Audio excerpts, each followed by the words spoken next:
Boa tarde para todo mundo, boa tarde para meu amigo aqui, Fernando. Hoje estamos com a presença, primeiramente, de um grande amigo, de muito tempo já, desde a época que ele acompanhou um pouco da trajetória nossa, né? Chamar ele de Fer, que eu sempre chamei assim. E o Fernando sempre acompanhou a trajetória nossa, acho que desde o primeiro ano que a gente entrou na APAS, acho que a gente tem foto em todos os anos de stand, ele sempre esteve presente. Deve fazer uns 14 anos isso mais ou menos já. E o Fernando hoje ele se tornou uma referência também dentro do varejo. Sempre está na parte da consultoria, né? Sempre está nos grandes eventos, com os grandes decisores, né? Os palestrantes também realizando as palestras, as consultorias. E então hoje a gente resolveu, eu fazia tempo que eu gostaria que ele tivesse aqui comigo, para a gente bater um papo, né, bem aberto mesmo, do varejo, do comportamento do consumidor, como a comunicação visual, que é o nosso negócio, ela vem impactando realmente o consumidor, né, nas decisões, o porquê que eu estou nessa loja, que é uma loja mais agradável, é uma loja mais ambientável. A comunicação visual, ela cria isso hoje, né, dentro do varejo. E aí o Fernando um pouquinho vai falar um pouquinho também aqui das experiências dele, né, o que ele está vendo dentro do varejo. Teve fora do país há pouco tempo com uma experiência internacional, trabalhando lá fora. E isso é muito positivo, né, porque existem grandes diferenças hoje, principalmente se tratando dos Estados Unidos, né, Fernando? É realmente um varejo que se comporta de forma diferente, o consumo é diferente. Então, acho que é bacana, nós vamos batendo um papo aqui, dividindo as experiências. Bacana. Obrigado, Gustavo. Eu sinto honrado, né? E de fato, a gente já se conhece há um longo tempo. Fora das 4 linhas de CNPJ, a gente é muito próximo em CPF, né, cara? E, naturalmente, eu vejo também a empresa, a Gerarte, crescendo ao longo do tempo, se profissionalizando, não sendo mais regional, mas uma empresa nacional. Tá aqui meus parabéns para você, para teu irmão, teu pai, para todos aqueles que compõem o time. Realmente, a minha vida, né, ela é baseada no varejo, né? Eu praticamente eu tenho 45 anos e 27, a maior parte da minha vida é dedicada ao varejo. Então essa experiência me trouxe mais tranquilidade em alguns momentos, em algumas situações, em algumas decisões. E ao longo do tempo fui angariando amigos igual a você, né, uma carteira de network, e que com essa experiência eu pude me aproximar da entidade. Eu me lembro muito bem quando o Erlon, que hoje é presidente da APAS, me fez o convite para participar da APAS aqui de Bauru como vice-diretor, há aproximadamente 15, 16 anos. Em 2020 eu vim me tornar diretor da APAS aqui de Bauru, da regional, uma baita responsabilidade, porque foi em 2020, foi bem na época da pandemia. Então, Gustavo, você imagina o quanto que teve de restrições, o varejo com uma certa essencialidade de manter aberto. Tinha um decreto todo momento, então a proximidades com a prefeitura, Suelen, que estava no momento que ainda está, né? Nós vamos ter votações, mas ela ajudou muito os setores, tanto do varejo quanto outros ambientes também. Mas o varejo, ele me ensinou muito. E nesse tempo, nesses 27 anos, eu tive várias rotinas, né? Várias situações que vieram, vários desafios. Quando eu saí da empresa da família, que eu fui para São Paulo, no Bergamini, e é uma empresa gigante, né? Um dos maiores hiper ali de São Paulo, da Zona Norte. Mais de 1.800 funcionários. Fui lá como diretor, tive também na frente de decisões com uma loja, 2 lojas com 150 PDVs. Então, para mim, foi uma experiência muito grande. E fico feliz de estar aqui contigo. Não, muito legal. E, ô Fer, e o varejo hoje, logicamente que depois da pandemia, nós tivemos muitos pontos de interrogação, né? Não sabíamos se o varejo físico realmente ele ia voltar na realidade, né? Eu tive até na na Europa logo após a pandemia, e a dúvida era, né? Eu estava com a equipe da Popeye, né? Que também o retail voltado para o varejo. E todo mundo não sabia, né? Se realmente na própria Alemanha, né? Onde eu tive visitando alguns lojistas, se realmente o varejo ia voltar com essa força na loja física novamente, né? E a gente vê que isso voltou muito forte. Na verdade, serviu para várias situações, né? Tanto pessoais, de vida, família, né? Algumas habituações que talvez a gente não tinha das proximidades com a família e até com relação à parte profissional. Mas o varejo em si, ele se mostrou talvez o setor mais forte nesse âmbito, no qual não teve realmente nenhum momento de refresco. Eu não me lembro de nenhum dia ter ficado em casa nessa pandemia, trabalhando, servindo, abastecendo os lares aí. E depois da pandemia, fortaleceu muito a questão da internet, do e-commerce, né? O quanto nós avançamos, né, Gu? Em relação a isso, que éramos lá pacatos, procrastinando as ações em relação ao e-commerce, e no momento que a água, literalmente, bate na bunda, que gera o TBC, que é o tira-bunda da cadeira, a gente correu atrás, cara. E assim, ó, eu falo que as pessoas falam, a gente evoluiu 2, 5 anos, não. A minha experiência em relação à tecnologia avançou mais de 10 anos, cara. Eu escutei você falando isso, nós participamos de uma palestra dentro da Euroshop, e eles falaram realmente que o Brasil, não só mas o Brasil, porque eram só supermercadistas brasileiros que estavam no nosso grupo, e foi uma palestra muito grande. E o palestrante falou que com certeza ele estimava de 10 a 15 anos de evolução em um único 1 ano e meio, né? Nós crescemos, lógico que o medo da pandemia, quando chegou em março ali de 2020, né? Foi aquele baque, né? De março a maio, nós ficamos para entender como o mercado, como indústria, né? As adequações e tudo mais. Só que nesse mesmo ano, nós chegamos com um crescimento de 22%. Aí mostra como o varejo é forte, né? Porque o varejo reagiu, logicamente que o consumo aumentou, porque as famílias dentro de casa, elas passam a consumir mais, né? E os lojistas, eu falo que o varejista é corajoso, né? Ele investe. E na nossa área não se trata de investimento, porque a decoração, a ambientação, a comunicação, ela faz com que a loja realmente ela tenha uma aparência diferente. É uma harmonia, né, Gu? Eu falo que a importância da boa comunicação visual, ela tem que estar presente nos mínimos detalhes. Nós estávamos conversando e falando um pouquinho da experiência até internacional, no qual eu fiquei lá por um tempo, em Orlando, na Flórida, e eu visitava, né, muito supermercado. Então eu queria ter esse retail nacional, né, ter a vivência lá do varejo americano. E é lógico que ia com o olhar de cliente e também de consultor. E a comunicação é um pouco mais avançada lá, e quem sabe aqui, né, cria-se algum insight para que a gente possa fazer também aqui no Brasil. Mas vamos falar de Walmart, que ele é bem grande, um hiper Walmart. Ele tem uma comunicação pro lado de fora já da fachada. Então eu chego no estacionamento, que tem várias portas, 2, 3 portas de entradas, e na fachada já está me comunicando aonde eu quero parar o carro para que eu tenha mais proximidade. Então a informação do layout já está na parede, está na fachada. Um exemplo, o grocery, ele quer produtos de mercearia, então eu paro o carro nessa vaga de estacionamento. Eu quero produtos de FLV, produtos, eu paro naquela vaga, farmácia, enfim.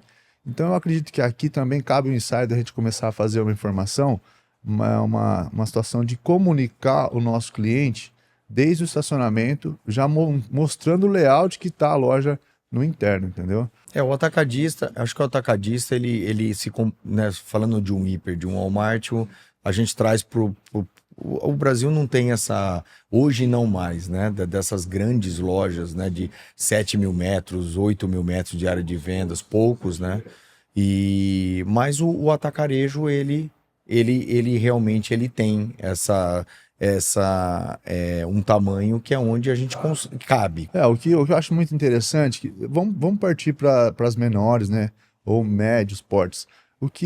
A comunicação aqui, o que a gente quer, o que eu na verdade quero transmitir, é um comportamento para o cliente, né? O comportamento do cliente, a questão da experiência de compra. A experiência de compra hoje válido até no momento que você constrói a tua loja. Por que eu digo isso? Faz sentido numa situação de eu colocar uma loja que está numa avenida, se eu colocar do lado no qual eu estou centro, na verdade bairro centro, eu vou ter dificuldade para esse cliente parar. Na verdade, se eu estou ao contrário, se eu estou de centro, estou voltando do trabalho para bairro, eu tenho uma certa facilidade em entrar no estacionamento. Algumas lojas estão ao contrário, mas o estacionamento está com um poder maior de chegada do lado centro-bairro. Então, isso tudo faz sentido para a hora da experiência de compra do cliente. É legal você falar nisso porque é o seguinte, esse estudo, né, que vem desde o terreno, do direcionamento, né, esse estudo hoje na comunicação visual, a comunicação visual, mais antigamente, e hoje a gente está vendo uma evolução muito grande disso, e até dos menores, né, das lojas de vizinhança, né, a comunicação visual está entrando nesse estudo já desde o início, na construção. Olha, eu comprei o terreno, eu contratei uma empresa de arquitetura, eu contratei uma empresa de engenharia. A ambientação, a comunicação já tá entrando com as empresas especializadas, porque você tem a sinalização do totem, você tem entrada de estacionamento, você tem onde essa visibilidade, quem está passando na rodovia, ou na via, ou nas ruas paralelas, nas avenidas, né?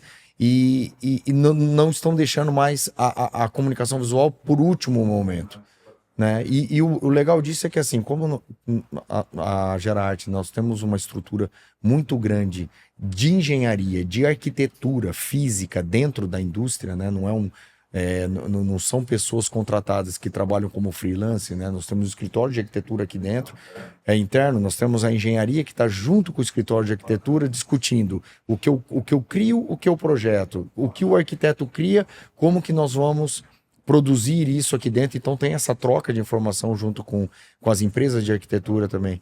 Então hoje a gente consegue, por exemplo, o que foi projetado, auxiliar na parte construtiva. Olha, o gesso da loja tem que ser assim por causa do projeto. O telhado, nós vamos ter um peso de cabeamento. Então a gente consegue... muito bacana. Porque a gente descobria muita... Chegava na... Bom, experiência. Experiência, hoje, está quantos anos hoje? 38 anos. Poxa, 38 anos, baita know-how. Eu vejo, sempre acompanho, né? Eu sou muito ligado às mídias, né? Instagram e tal, sempre vejo. E você, como meu amigo, sempre está colaborando comigo nas fotos. Antigamente, realmente, falando agora como supermercadista, como de dono, a gente tinha uma certa preocupação com a comunicação visual e acredito que hoje muito mais. Antes, na fila, né, de prioridades, ela realmente estava lá embaixo, hoje ela está bem aqui em cima, porque ela participa junto com o projeto.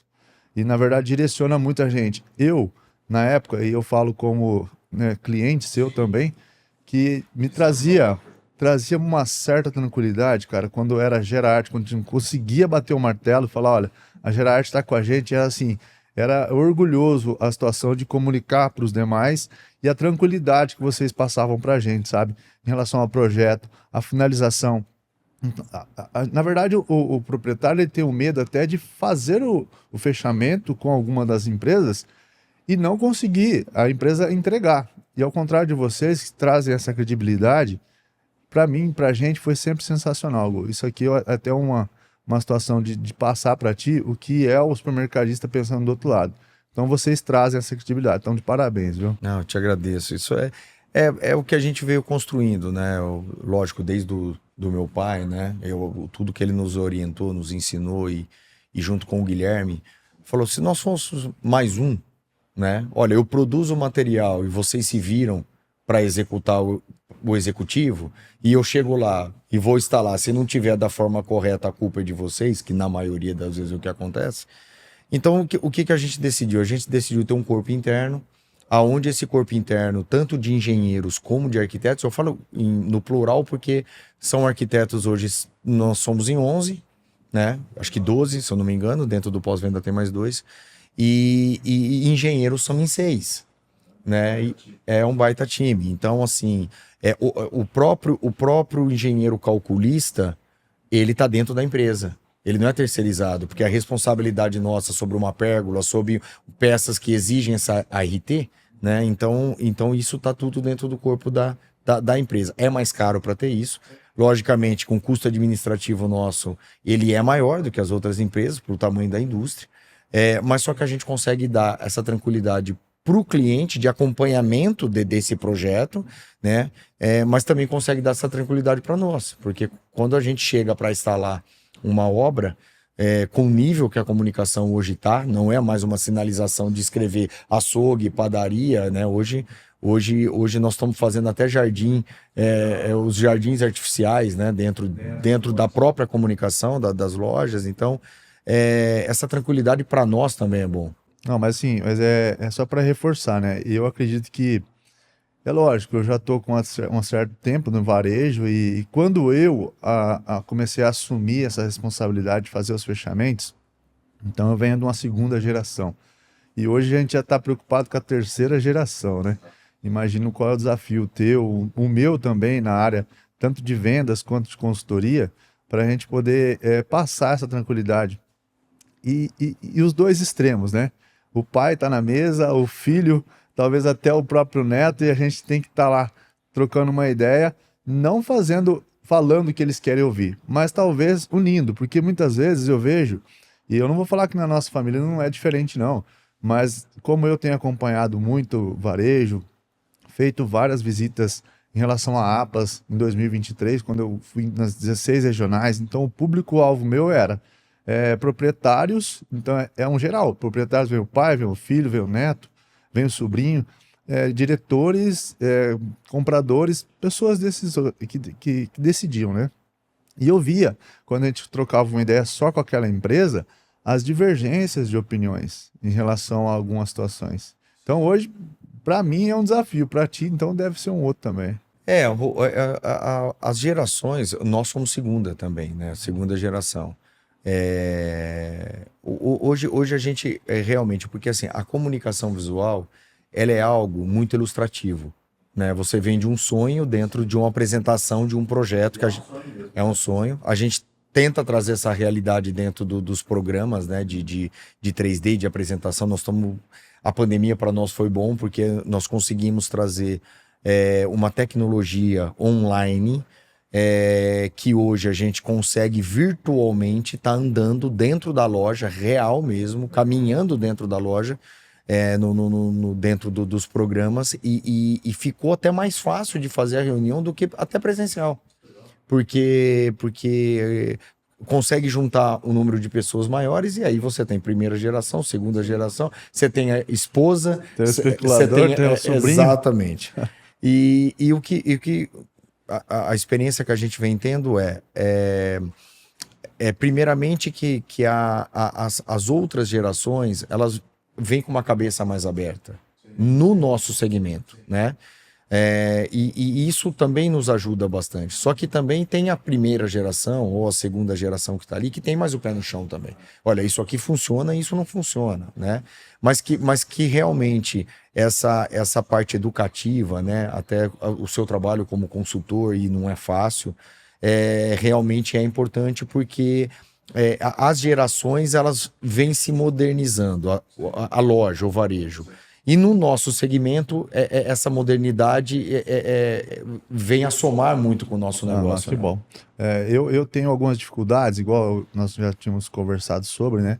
Eu também não, na verdade, eu faço um portfólio diferenciado, trabalho com vendas também, né? No caso com a Cetro Máquinas, igual nós estávamos conversando sobre algumas soluções que o supermercadista pode encontrar nesta empresa. É uma empresa com 12 anos, é uma empresa consolidada dentro do segmento.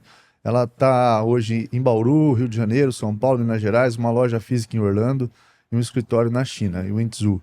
Então, eu vejo uma certa dificuldade quando a gente vai falar de industrialização, que o mercado está virando para isso hoje. O supermercado hoje não está deixando, está deixando, na verdade, de ser só um revendedor. Ele está sendo uma indústria. Algumas redes de supermercados, eles estão investindo muito alto, valores altíssimos, marcas próprias. Lógico que o produto a ser colocado como marca própria já vem de uma base consolidada também, que já está no gosto do cliente. Hoje, para decisão de compra, fator decisivo, nós usamos duas situações: preço ou qualidade, né? Árvore da decisão. Então, quando se fala em perecíveis, é qualidade extrema, Gu. Então, não adianta eu ter um bom preço e chegar lá uma batata horrível, né? Vamos falar do piso de loja, da gôndola. Então, se eu tenho um bom preço, eu atraí o cliente. Cheguei lá, uma batata ruim, acabou o processo. Na verdade, foi totalmente ao contrário, a promoção. E hoje, a questão de industrialização, ela vem se formando muito nas grandes redes. Estou falando nas grandes. Porque nas menores, de portes menores, elas vêm também trabalhando alguma coisa muito forte em açougue. O açougue vem industrializando o quê? Eu transformo, chega uma carne com osso e é um simples corte. Não, ele já está fazendo de um simples corte 2 ou 3. Prime rib, cortando e selando, uma carne mais marmorizada, trazendo... Vai gourmetizar, agregar valor, trazendo uma máquina que chama Skin Pack, que ela realmente faz um belo trabalho, que o supermercadista aqui hoje, falando para ele, né, uma picanha de R$ 80 o quilo, que eu consigo trazer para 1 quilo correto, que é na terceira veia a picanha, com marmoreio eu posso colocar no preço final R$ 110. Por quê? O preço de uma picanha com R$ 80, se ela está 1,2 kg, 1,3 kg, ela vai custar 115 no final. Preço final percebido pelo cliente. Se eu corto com 1 kg e ponho a de 115 e coloco nessa embalagem, ela sai 115. Então eu agrego valor e entrego para o cliente também a satisfação de estar numa boa embalagem e também o shelf life. E a questão que nós estávamos falando da terceira e segunda geração, alguns aceitam fácil, os mais novos. Aí os mais velhos, as pessoas, né, as primeiras gerações, não preciso disso, isso não tá, ele não consegue entender a estratégia e o conceito que está em cima daquilo, que ele olha, na verdade, o preço por quilo, e não o preço percebido, que é o que o cliente vê, entendeu? Então tem uma dificuldade muito grande, sim.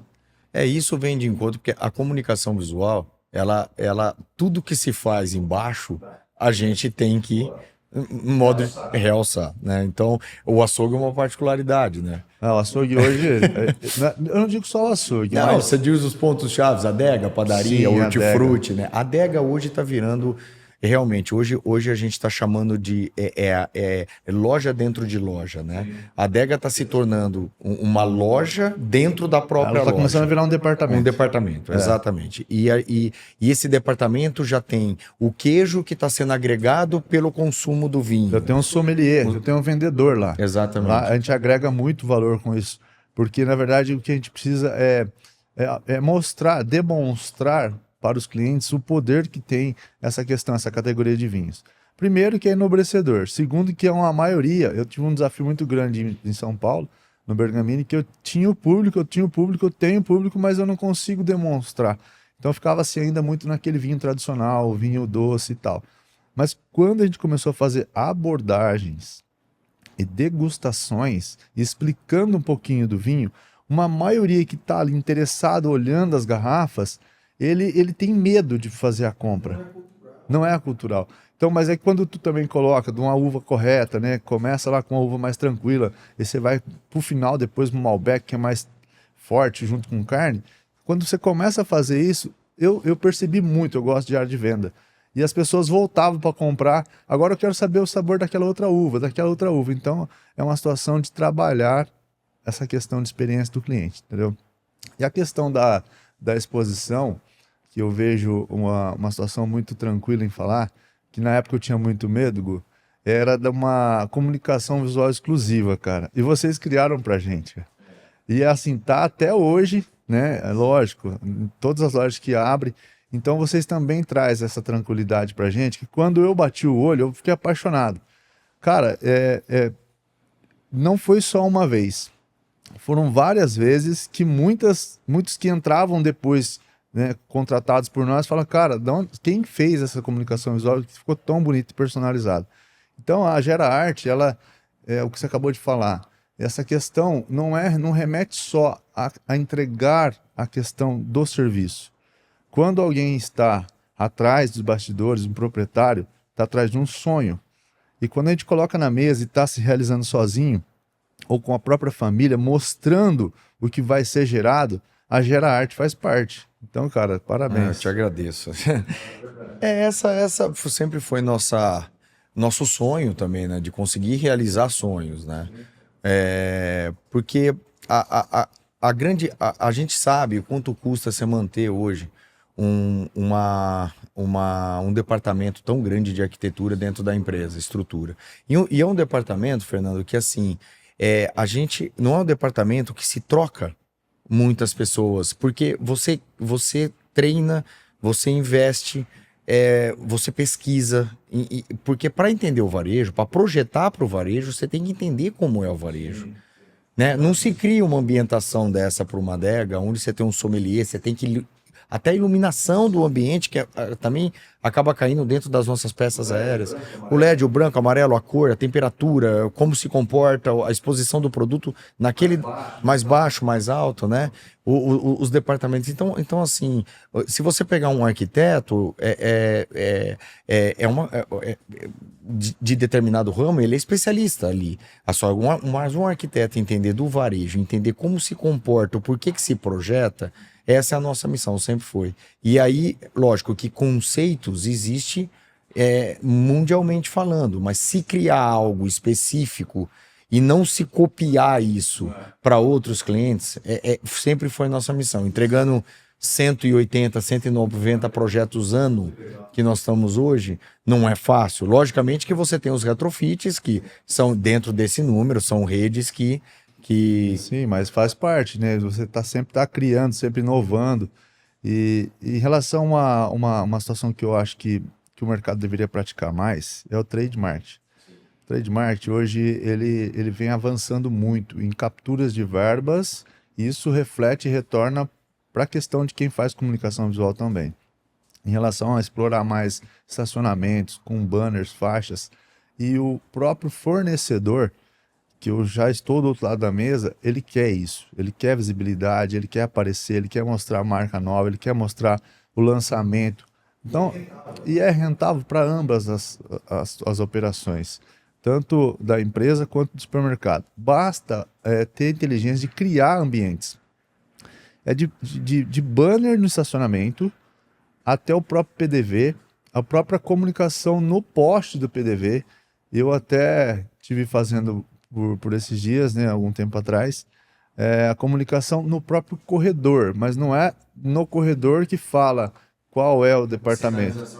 É o contrário. Eu tenho o café, o setor do café, então eu pego um dos fornecedores e trago ele naquela orelhinha, na parte de cima. Aqui tem, vamos falar do Pilão, um grande parceiro meu também. Aqui tem Pilão. Então já sai a logomarca dele e o cliente facilmente vai entender, esse corredor é de café.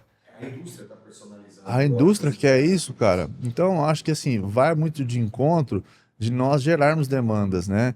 E trazer isso para Gera Arte também, porque com certeza essa comunicação ela vai ser muito grande. Se é em uma loja, se é em duas, se é em 10, se é em 20.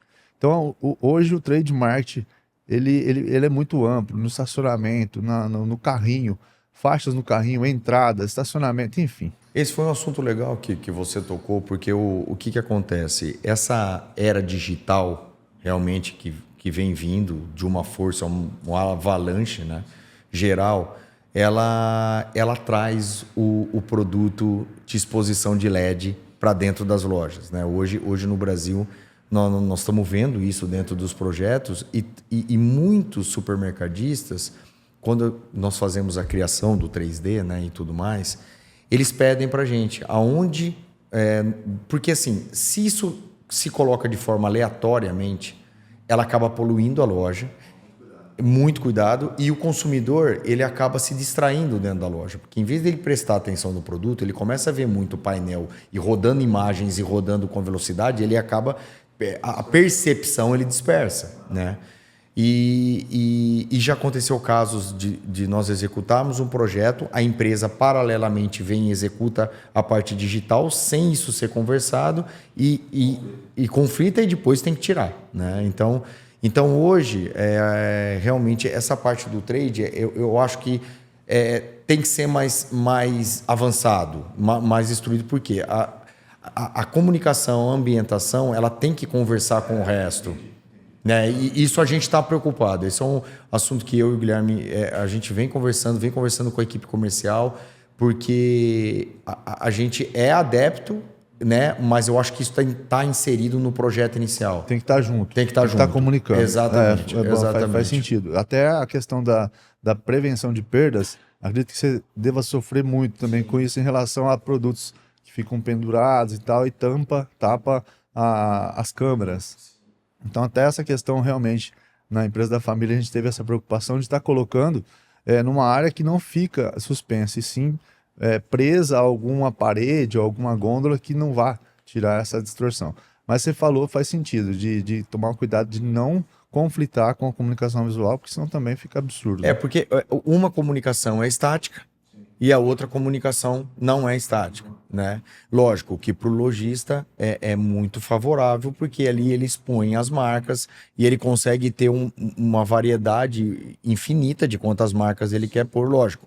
Tem os segundos, né, que cada uma tem que ficar tal. Mas a grande preocupação nossa porque os últimos projetos de retail que nós vimos, isso não funcionou bem, porque foram feitos de formas aleatórias, entendeu? Não foi feito em conjunto. Então, como você puxou o tema, a questão digital, né, no mercado hoje, o IA da vida, a gente vê muita situação acontecendo. E eu tive na Abras semana passada. Tivemos muitas palestras boas. Uma delas é o Kotler, né, o pai do marketing. Então ele falou muito sobre o ponto 1 até o ponto 6, o marketing 6.0. Cara, e assim, aí eu não estou falando, tô fazendo aqui uma reflexão e o que eu senti em relação a tudo isso. Que toda a tecnologia, que todo o IA da vida, tudo que vem acontecendo na parte digital é importante, é legal para a automação.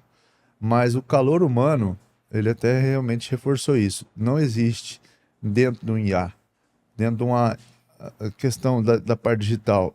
Nessa questão, as lojas que se fortalecerem na questão de chamar pelo nome, de estar junto, de entender realmente a dor do cliente e de alguma forma informar, indicar e ter uma experiência boa, é a que vai sobressair no varejo. Então, de nada adianta a gente ter uma tecnologia avançadíssima, mas não ter um calor humano nem de chamar pelo nome ou por favor. Então, acho que ficou muito para mim essa questão de duas potências. Na parte digital é fria e o ser humano é quente. Então, acho que, cara, essa questão acho que não deve ser perdida nunca. Eu acho que atender igual o brasileiro atende, mundialmente no varejo não tem. O atendimento. Você citou os Estados Unidos, mas a gente... Eu tive várias dificuldades lá. A gente não tem, mesmo em lojas mais gourmetizadas, né, que não são hipers, etc., de vizinhança, nós não temos esse calor humano, esse atendimento de açougue, esses cortes, lá são tudo pronto. Autoatendimentos, né? Inclusive, eu acho que começou um supermercado no Canadá e acho que agora já tem no Brasil. Não me lembro se é Covabra ou Enxuto, que é o caixa lento. Você chegou a fazer algum já? Tem o caixa lento. Isso foi bem depois da pandemia, que as pessoas ficaram muito, né, ansiosas e preocupadas, mais os senhores de idade, e foi lançado, cara, o caixa lento, e eu tô vendo já tomar mais formatos aqui no Brasil, que ao invés de ser rápido, você conversa com a pessoa, ela é uma pessoa mais carente, uma pessoa que... Caixa lento, cara, você acredita? É a experiência do cliente, eu acho muito bacana. Daqui a pouco a gente vai ter que sinalizar, né? O preferencial, o caixa lento. Caixa lento. Mas é uma preocupação, porque no mercado hoje, eu sempre falo e eu sempre investiguei muito sobre isso. A gente gasta uma bala, né? Gasta um dinheiro danado para trazer o cliente. A nossa preocupação é trazer o cliente até a loja. E muitas vezes a gente perde a venda dentro da loja. Isso é para morrer. Isso é para acabar, né? Não, em relação a rupturas, que hoje, em janeiro agora, a S Mais Varejo anunciou aí 15,3% de ruptura. Então, 15% de venda a gente perde por não ter o produto. E eu vejo que até nas suas postagens você orienta muito, né? Eu falo muito. É um dragão a ruptura, a falta de produto, né? Que é o nome dela. é que ela não morre, mas a gente tem como deixar adormecido, mas se a gente trabalhar ela, se tratar ela. Qual é o ideal hoje, Cara, a gente o ideal loja? era zero, né? Não, a gente lógico, fala. mas a gente sabe que Mas não é não a chega. realidade. Mas abaixo de 10, 5 é bacana. É o que dá para chegar. Mas assim, existem produtos, quando tu analisa sem estoque e sem venda, tá faltando um produto, né? Não tem estoque, não tem venda, e tem o estoque sem venda. Eu vou olhar, tá no depósito, quero morrer. Com estoque sem venda, o produto está na gôndola, mas está mal posicionado, mal precificado, e tem esse mesmo com estoque sem venda que o produto realmente não serve, não vende, não presta, tem que ser excluído. Então é uma situação que a gente corre o risco danado todo dia de perder esse dinheiro, que eu costumo falar que é a água que passa debaixo da ponte não volta mais. É o cliente que chegou, olhou, não achou o produto dele, foi embora. Tu não recupera aquela venda. E ao longo tempo tu perde esse cliente, porque ele começa a ter as ações de falar, poxa, eu fui lá, não tem, então eu vou noutra loja. Chega lá e encontra toda a solução. E quando eu vou atrás, tipo, de uma farinha ela gera receita. Eu não como farinha. Não como farinha, cara. Então, se eu vou lá, não acho a minha farinha, eu não vou comprar o ovo aqui e a farinha lá. Eu vou comprar tudo a minha receita em outro lugar. Então, é uma preocupação muito grande de trazer o cliente. Quando ele entra na tua loja, ele passou na frente de no mínimo uns 20 segmentos iguais. Os omnichannel hoje eu falo que até a própria, sem menosprezar ninguém, mas a pessoa que está vendendo verdura ali na esquina, Sim, sim. ele está tirando minha venda. Sim, ele tem um produto. É uma solução. Você uma para com a entrega. verdura, ele tem um Rápido, morango o cara- exposto, ele tem. o cara sim, tá até aumentando o mix. tá aumentando. E fácil, porque te leva no carro e tal, tá fresquinho. Então, quando eu vejo, e é uma análise, fica uma dica aqui para o pessoal analisar, é que quando você tem devoluções de carrinho ou desistência de compra, que o cliente deixa a cestinha lá no canto, que foi ele que estava fazendo e foi embora, 85% é porque ele encontrou fila na hora de ir embora. Ele fez tudo isso já, ele decidiu comprar, ele decidiu ir na tua loja, ele decidiu na minha loja. Ele entrou, ele teve um propósito, ele começou a buscar. Teve a ruptura que ele não achou e abandonou, mas 85% é por conta das filas na frente de caixa. E aí tu tem que colocar tipo um para 2, um para 3. O que é 1 para 3? É um caixa aberto que no máximo 3 carrinhos. Já começa a irritar o cliente. Até porque não tem nem 1 espaço para 2. físico muito ali de circulação. Exato. 1 para 2, a fiscal de caixa tem que levantar a anteninha 1 para 2. Chegou, abre outro caixa. Então você já começa a controlar dessa forma. Aquele que não faz essa gestão perde muito dinheiro dentro de casa. É esse assunto que você tocou, que a maior missão do supermercadista é trazer o cliente para dentro da loja. E gasta muito para isso. E isso com mídias, com campanhas, né? Até porque hoje, dependendo da região que você está, numa mesma avenida, você tem 5 quarteirões, você tem 4 lojas, 3 lojas. Acontece. Exato. E isso é engraçado, porque muitos clientes nossos, quando chegaram na gente, né, não eram clientes, depois que se tornou cliente, aí, logicamente já nos conheceram, mas quando chegaram na gente, a missão era essa. Como que a gente consegue manter o cliente dentro da loja? Porque tudo que é bonito, tudo que é muito sinalizado, tudo que é muito bem ambientado da maneira correta, como a gente citou, iluminação, rebachos em forros, os ambientes, logicamente, as âncoras, né, dentro da loja, adega, padaria, açougue, como você direciona isso dentro da loja. Essa era as grandes missões, né? Ou a gente criar, quando a gente desenvolve muito projeto também, e a gente também trabalha com muitos projetos de arquiteto, que também são parceiros, deixam a gente opinar, né? E essas eram as grandes missões, né? Eu tenho vários clientes que eu posso citar, não vai vir ao caso, mas depois que a gente conseguiu apresentar o projeto, e o mais engraçado foi quando a gente executou a loja, realmente ele começou a ter uma fidelização de clientes muito maior que ele tinha regionalmente com os concorrentes.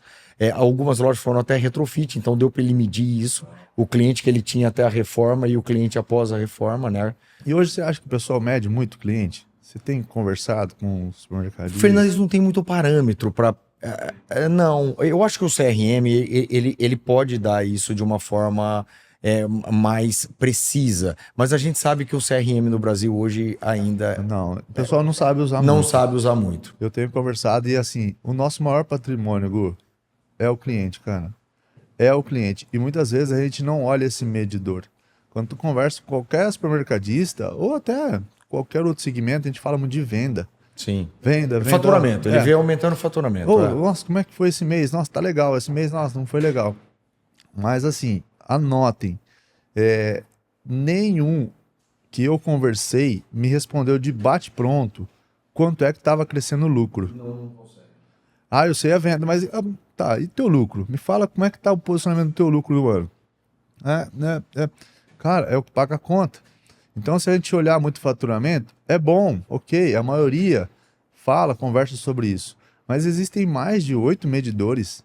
Um deles é venda, mas eu tenho lucro, eu tenho margem, eu tenho quantidade vendida, eu tenho que ver quanto que é o meu lucro médio, a minha venda média, eu tenho que saber o principal pilar é o cliente. E como é que mede o cliente? Uma dica. Eu olho no ano, num período, né, 120 dias, 30 dias, 90 dias, quanto que entrou de cupons, quantos cupons foram emitidos em relação ao ano passado contra esse ano. Eu cresci 5% de cliente, ok. E de venda? Eu cresci 4%. A média está falando APAS que está crescendo 3%. Você acha que está legal? Você está bem. Mas você poderia ter aproveitado mais o cliente, porque entrou 5% de cliente a mais na tua loja, você não aproveitou. Então, o que eu venho falando hoje em consultoria, na APAS, na Abras, é essa situação de que nós precisamos aproveitar mais o cliente, vender o que que não está na lista de compra. Então, o aproveitar o cliente é fazer com que ele leve mais conveniência, com exposições mais assertivas. Hoje o cliente está cada vez menos querendo conveniência. Eu até cito num exemplo lá, que em 2010 estava um crédito bacana, então pegava eu, a Maísa, o Lohan e a Eloá, meus 2 filhos. Maísa, vamos pro mercado, leva as crianças. Beleza, e agora? Maísa, vamos pro mercado? Deixa as crianças. Então a gente está recluso a comprar conveniência. E a lista de compra é o que dita. Se nessa questão, a avaliação de lojas que os clientes estão vendo hoje, da consultoria, o que nós estamos medindo? Está crescendo 5% de cliente, cresceu 6% de venda, tu está aproveitando o cliente. A sua loja está vendedora. Se você cresceu 5% de cliente e cresceu 4% de venda, o cliente está comprando. Então, a sua loja está vendendo ou o cliente é que está comprando? Se ele estiver comprando, aí ele está comprando a sua lista de compra. Aí é sazonal. Exato. Aí um período ele pode, no outro ele pode não existir mais. Exato. Se você não trabalhar hoje exposições assertivas, trabalhar comunicação realmente que faz sentido a fazer o fechamento de venda, tá deixando muito dinheiro na mesa, cara. Hoje a gente enxerga, assim, como você falou, a gente não consegue ter esses medidores, porque o próprio cliente, o que o cliente consegue nos passar é realmente que a loja ela teve um diferencial e o trabalho que a gente executou foi um dos grandes pivôs desse diferencial. Mas não que em percentual ou algo assim para poder medir, mas a gente consegue enxergar a satisfação. E a gente consegue enxergar também quando é mal feito. Quando um projeto de comunicação é mal feito, o preço se paga muito caro. Por quê? Porque hoje não tem mais amador. Não tem mais espaço para amadorismo. Então, se você tem um concorrente, ele pode errar uma vez, mas na segunda ele não vai errar. Porque hoje se viaja, se visita, o acesso à informação tá muito rápida. Tá fácil. Hoje, se você olhar no nosso Instagram mesmo, que se você citou no começo, o que a gente coloca de lojas, o que a gente mostra de lojas que nós executamos pelo Brasil, e lojas diferentes, em estados, em culturas diferentes, mas lojas muito bem feitas, muito bem... Então, você tem uma referência de pegar no celular. Se você quiser um final de semana e vai passar com a tua esposa, você consegue visitar muita loja. E o fluxo de informação. Então, hoje, se você errar uma vez, você não erra outra. Então, no nosso negócio... errar tá se pagando muito caro, porque você tem que se jogar tudo fora e fazer tudo de novo. Não dá para você consertar uma ambientação, um visual. Se você errou no tom da parede, você tem que pintar tudo. Se você colocou imagens e o tipo da loja não era aquilo que você queria, uma loja muito colorida, você vai ter que mudar. Então, assim, Não tem. E também não tem uma receita. Aquele formato de loja é o que vai dar certo. Não, porque regionalmente, talvez aquele formato de loja lá no interior de Sergipe, que é tipo, a gente acabou de fechar uma loja e a dona muito agressiva, de realmente estar levando algo que não tem lá, vai criar um impacto, mas vai ser positivo. Entendeu? Mas a gente percebe também que quando se erra é negativo. Então, mas eu vejo assim, né? Eu já tive algumas experiências e conversando com muito cliente na loja, percebo assim fácil, Gustavo, que essa situação da agressividade que essa cliente está tendo aí de levar algo no estado novo, o que que é? Hoje nossos clientes, a maioria é C e D, cara. A maioria. Pode ter uma loja A, mas a base, Maslow ali, a necessidade de compra, é o C e D e, enfim. O que que transmite a alegria de entrar numa loja? Esse cara C e D, ele vai ver naquela loja uma situação que ele queria ter em casa. Não é ou não? Então, assim, ele se sente bem no ambiente, ele começa a imaginar, a se imaginar. Então, vira já um passeio. Então, cara, olha que ambiente gostoso. Então, a comunicação visual que vocês fazem transmite isso. Essa alegria, essa paz. E quando a gente olha uma situação nova, uma agressividade, igual você está falando na comunicação, com certeza o cliente vai aceitar. Porque ele imagina na casa dele, ele quer aquilo na casa dele. Muitas vezes ele não vai ter, mas ali no mercado ele está vendo. Então, isso faz sentido. E aquela coisa de você tratar, independente do E ou A, se você é tratado da mesma forma, ele está consumindo da mesma forma, né? Ele está consumindo da mesma forma. E a gente sabe hoje que a média que você falou de consumo está entre a classe C e D ali. Então, você fazer algo especial, diferenciado, independente se é pro A ou pro D, como essa cliente minha tá levando algo lá que ela vai ter o A, mas é minoria, né? Então assim, já se entendeu que uma loja muito bem feita, geral, arquitetonicamente falando, geral, ela vende mais. Ela é bem não tem aceitável. como, é muito. A gente hoje, a gente debate muito sobre Maslow, né? E aí tem até uma situação que eu falo, que no topo ali da pirâmide, tem o Messi, o Neymar, Hamilton. Então os caras estão falando o quê? Eles estão bem resolvidos e olhando o que o outro tem. Uma Ferrari, uma Lamborghini também quero ter, eu quero ter da outra cor, um helicóptero, enfim. Nosso cliente está na base. Ele quer comer bem, Gustavo. Ele quer se sentir bem. Quando ele tem dinheiro, cara, ele quer trocar uma marca de cerveja por outra melhor. Isso é engraçado. A gente vê na coletiva de times do futebol, quando a gente brinca, o cara que não tomava Heineken, tomava boa. Não. O cara dele tá no churrasco com a latinha da marca e o status parece que... E assim, cara, nessa época agora que nós vamos entrar, né, nessa parte mais sazonal do final de ano, então vai ter mais dinheiro no bolso. Então os nossos clientes, que nós temos que tratar bem, igual essa agressividade dessa cliente, estou voltando a falar, porque ela entendeu que quem realmente também deixa o dinheiro ali é o C&D, e de uma forma que ele não vai, por exemplo, ele não vai conseguir ir para Paris com o dinheiro que ele vai ganhar, mas ele vai querer comer bem, cara. O princípio dele é se abastecer, é reunir a família, fazer um churrasco, pegar uma cerveja diferente e ó, tirar uma selfie, entrar numa perfumaria, a esposa comprar um produto diferente. Então eu não tenho saudade de andar de Lamborghini, de andar de McLaren. Eu nunca tive. Então, é assim, agora a saudade de tomar um bom vinho, de comer uma boa carne, então a pessoa fica atrativa a isso. Poxa vida. Independente do de status vinho eu de gosto vida. E não é pouco. Dois. Tem o Gui também. Não, o Gui acho que gosta mais que a gente. Os dois. Mas faz sentido essa comunicação, igual eu falei, para a gente remeter a uma situação de ambientar uma parte familiar. É o que a gente quer dentro de casa. Então... O que a gente traz para as lojas hoje, tenta trazer, né? E a gente está tendo hoje, graças a Deus, no status que a gente chegou do negócio, né? Da grife da comunicação visual e ser reconhecido aí no Brasil e pelas associações como a empresa, a maior empresa ou pelo menos a mais especializada no segmento, porque nós atuamos no varejo alimentício mesmo, né? E não nos falta trabalho de ter que pegar a indústria e fugir para um outro segmento, né? Então, assim, realmente levar isso pro cliente. Quando a gente consegue acertar no projeto nesse ponto, é difícil a gente ter uma negativa do Sim, supermercadista. mas é porque você traz credibilidade. E assim, eu vou falar de APAS, né, cara? Quantos anos já faz tu tá batendo lá, tu tá lá? Então, cara, é uma situação nacional e tu já tá avançando aí para uma questão nacional também com a Abras, que faz sentido, a gente está conversando. Eu estou sempre nesse meio, procuro estar sempre conversando com as pessoas que decidem, e alguns precisam realmente de pessoas que tragam essa credibilidade para que ele possa resolver o mais rápido possível. Porque o que o gestor hoje, o dono, está fazendo?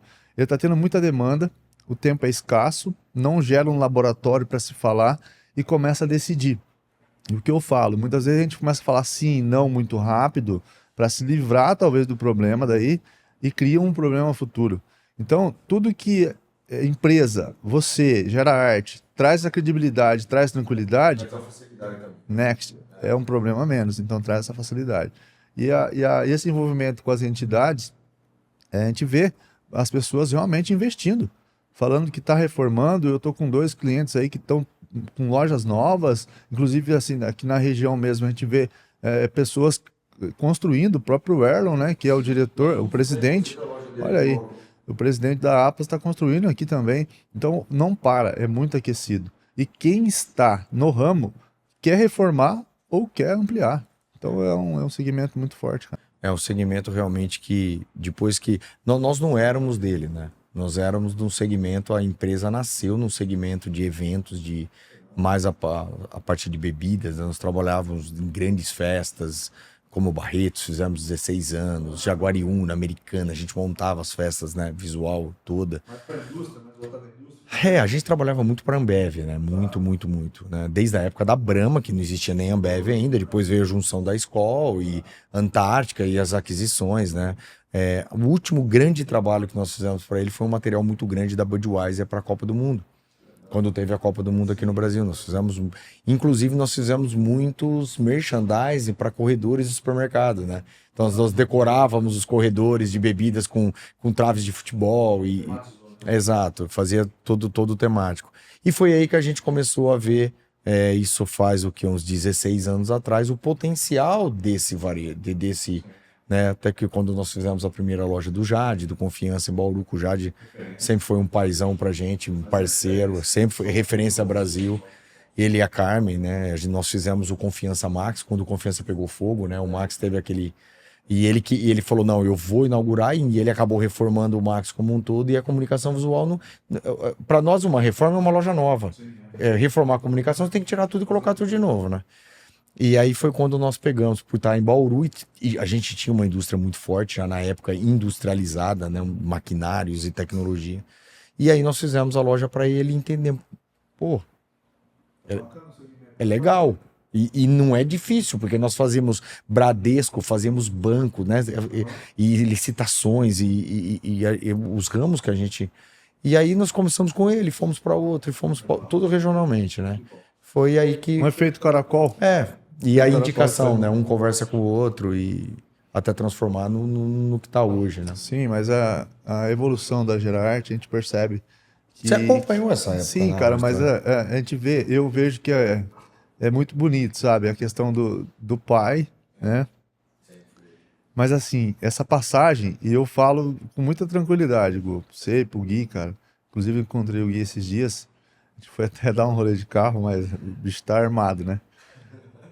Aí eu vejo acredito que assim, o orgulho que o teu pai tem de você e do Guilherme. Não é fácil. Porque você, o Guilherme, poderia estar disperso em outros lugares, usando e abusando, mas não, cara. Eu sempre vi Gustavo e Guilherme muito unido, que é difícil, cara. Essa questão pode ter algum desgaste, mas o que vocês passam é a união. E isso também reflete na questão da empresa, de mostrar que é familiar e é profissional. Então isso é credibilidade que traz para o proprietário. E não cresceu à toa, né? É dedicação, é estudo.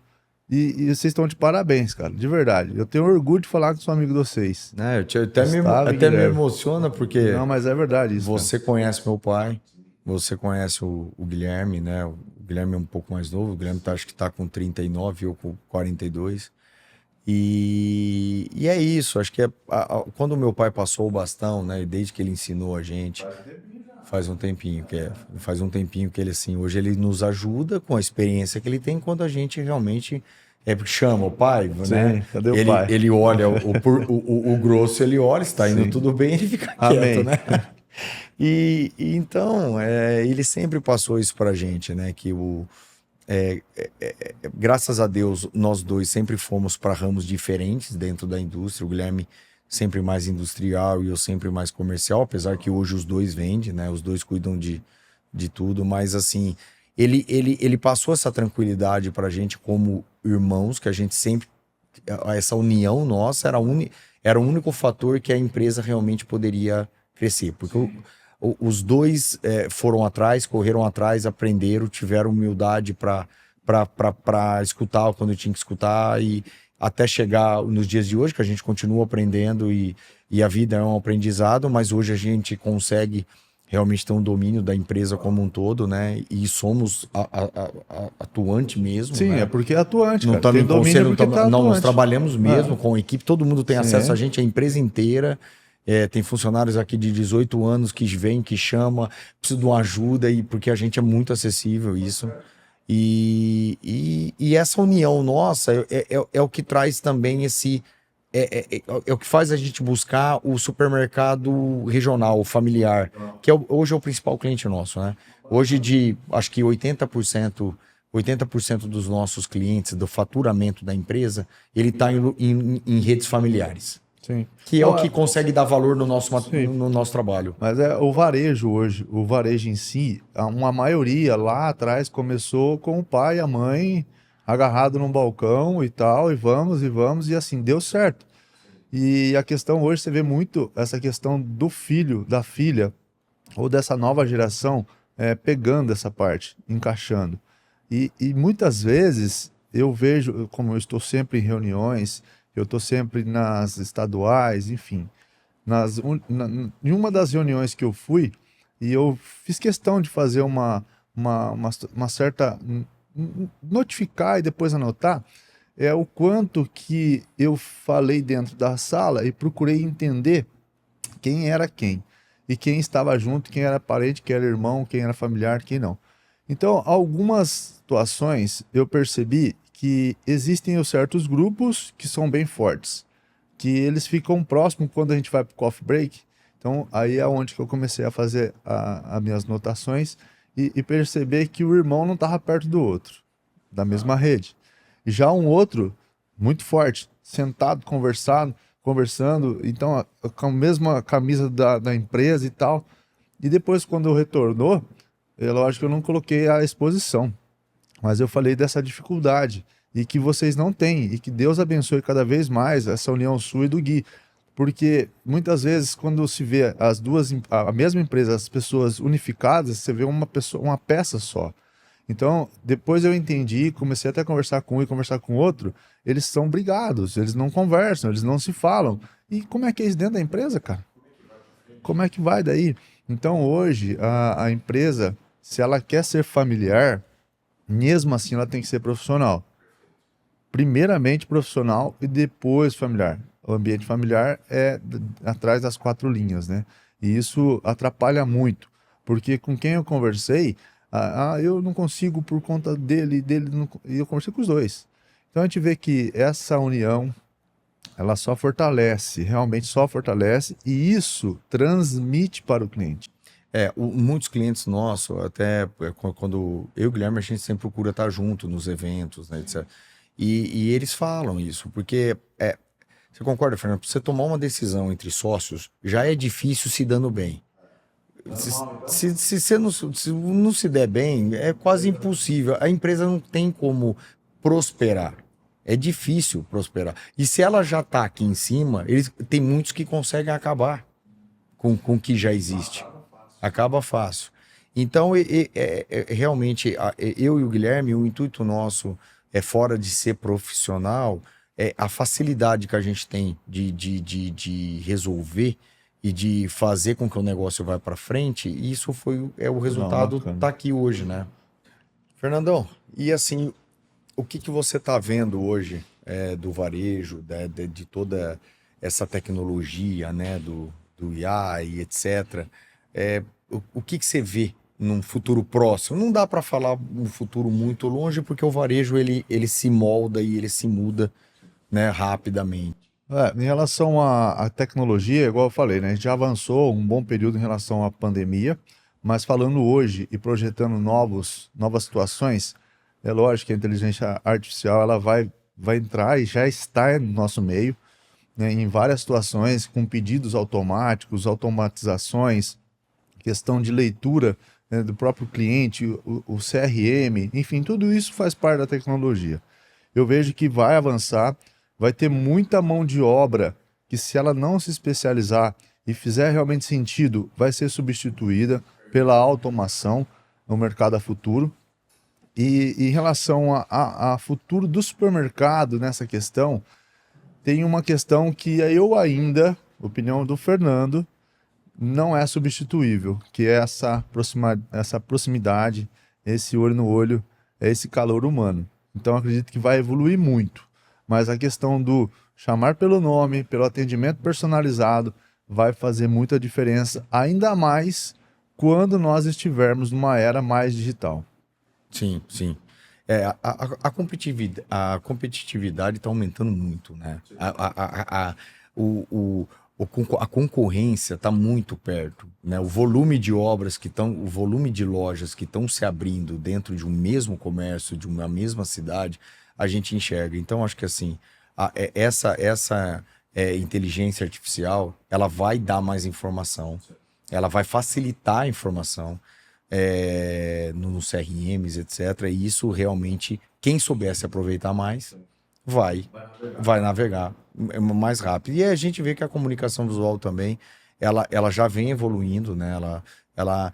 É assim, evoluir em tecnologia é óbvio. Né? Nós usávamos há um tempo atrás lâmpadas, hoje nós usamos LED. O LED facilitou tudo, projeto 3D, facilitou, lógico, a tecnologia é muito forte, mas eu vejo ainda que a criação, a cabeça do ser humano que cria, que desenvolve, isso é algo que eu não enxergo que vai ser da mesma forma do calor humano que você falou, do olho no olho, daquele carinho, né, do atendimento, que não é algo estático, né?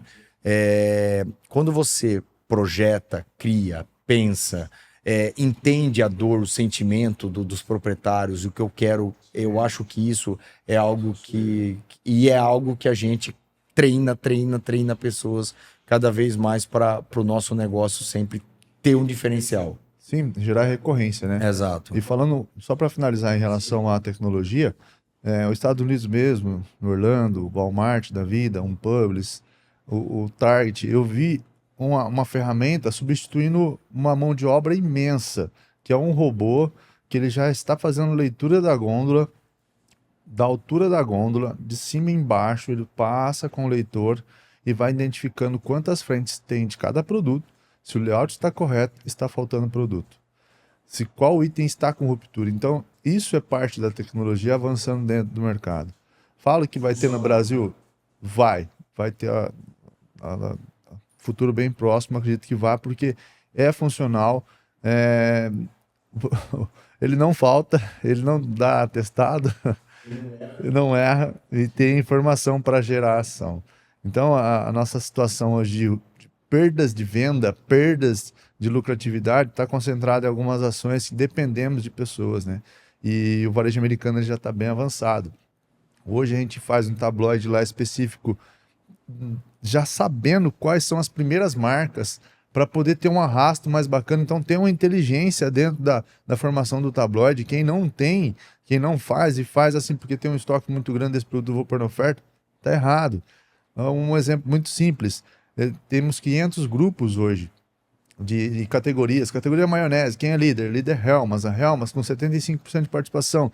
Dentro das 500 categorias, existem sempre as primeiras marcas, que na média, Gu, de 75 de uma Hellmann's, de 40 ou 30 dentro de participação, da primeira participação de cada grupo, a média, a primeira marca representa 60% de desejo de compra do cliente. Aquilo está mostrando que o cliente quer aquilo.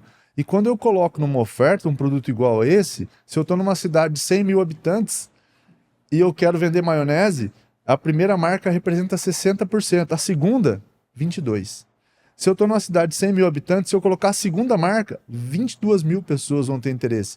Se eu colocar a primeira marca, 60 mil pessoas vão ter interesse no produto. A terceira marca é 12%. Quarta marca, 7%. A quinta marca, 4%. E eu vejo muito varejo colocando a quinta marca na oferta. E vai arrastar de 100 mil pessoas, 4 mil. Sendo que eu tenho a possibilidade de arrastar 60 mil com a primeira marca. Então tudo isso é inteligência dentro do varejo, cara.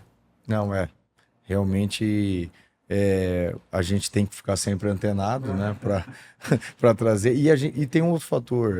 Eu acho que realmente a tecnologia ela vai acelerar muito aqui no varejo brasileiro, porque a gente tem um problema de mão de obra muito grande. Nós tivemos na APAS agora, no almoço de abertura, e o próprio diretor da Abras, o Sr. João, né, o João Galassi, ele falou a quantidade de empregos só no segmento do varejo que estava em aberto naquele dia no Brasil. É um absurdo. É um absurdo. E falar que nós não temos emprego, o problema é que nós não temos mão de obra. O supermercado ele obtém muitas vezes o primeiro emprego da pessoa e o último emprego. É a pessoa que está chegando no mercado, que quer... Exato. E o último emprego, que é um senhorzinho mais de idade, mais tranquilo, para cuidar de um ambiente mais tranquilo também. Então essa escassez de mão de obra, principalmente a especializada, nós sofremos demais.